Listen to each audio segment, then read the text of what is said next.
اسمي ميليا سليمان مانو، لجنة صحة ناحية الزرقان. بداية يعني يعجز الكلام أنه على مقاومة 118 يوم عن مقاومة 6 تشرين، سد الشهداء، سد النضال. يعني هالسد أثبتنا حالنا، أثبتنا مقاومتنا، وقفنا يعني بوجه العدو. يعني السد هذا ضحى يعني الكثير من الشهداء، الكثير من الشهيدات. وهين يعني بهالمرحلة هاي شفنا شلون شعبنا شلون كان متكاتف، شلون كلهم يعني اتجهوا للسد، وكلياتنا كنا ايد وحدة، يعني اذا كبار ولا صغار.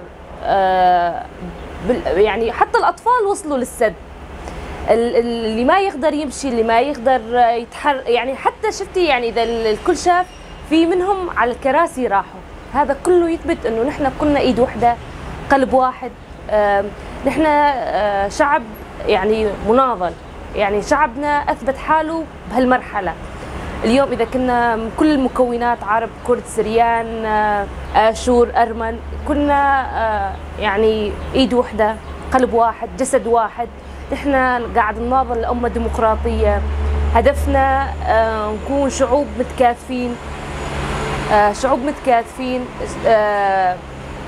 يعني كلياتنا نريد نوصل هالفكرة، يعني الاحتلال التركي لا يفهم انه ما له شيء بهالارض، الارض ارضنا وهذا حقنا، وقاعد ندافع عن حقنا، عن ارضنا.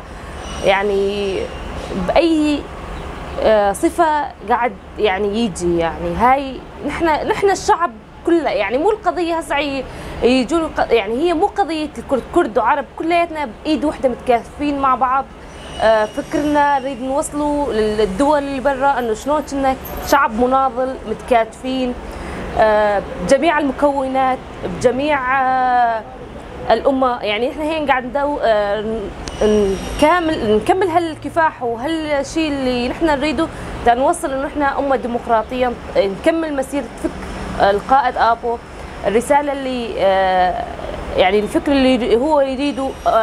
في مقولة قالت تقول نادوا بأمة الشعوب، يعني الشعوب كلها تتكاثر، كلها تبين مع بعض، تكون ايد وحدة، روح واحد، جسد واحد. فنحن ناضلنا واثبتنا، ومقاومة المرأة اثبتت يعني مكانها وبهالنضال، انه المرأة ذات كان لها دور كبير لما كنا نروح وكنا نعطي نحن كمرأة. وحتى صاروا يخافون انه مرأة وصلت يعني للسد، وشلون مقاومتها، نضالها كانت. حتى الامهات الكبيرات بالعمر شلون يعطون لبناتهم لاولادهم مورال، يرفعون من معنوياتهم. صوتنا كان يصل لهم، كان يعطي لهم خوف. كان نحن يعني رفاقنا مكون يعني يبجة، قصد، هذول كلهم كانوا كلهم ايد وحده، لما يسمعون صوت المرأة والامهات شلون تصيح، شلون تعطيهم معنوية، فصاروا يعني هي حتى ارتفعت معنوياتهم، صار لهم دافع لسه يكملون بهالمسيرة. واثبتنا حالنا، يعني مو قليلة 118 يوم بهالايام هذا اثبتنا دور المرأة على 6 تشرين، يعني وحطينا شهداء اكثر. تجربتي يعني لما رحت وشفنا، احساسي يعني بصراحة بالنسبة لي احساسي كان لما رحت وشفت عن جد، حسيت انه هذا وطني لازم ادافع عنه، لازم اوصل للعدو انه نحن كلياتنا ايد وحده. العدو لازم يعرف انه يطلع من الارض ارضنا. يعني شعور حيل حلو انه رحت وكاثفت، وكنت لو جزء بسيط ضمن النضال.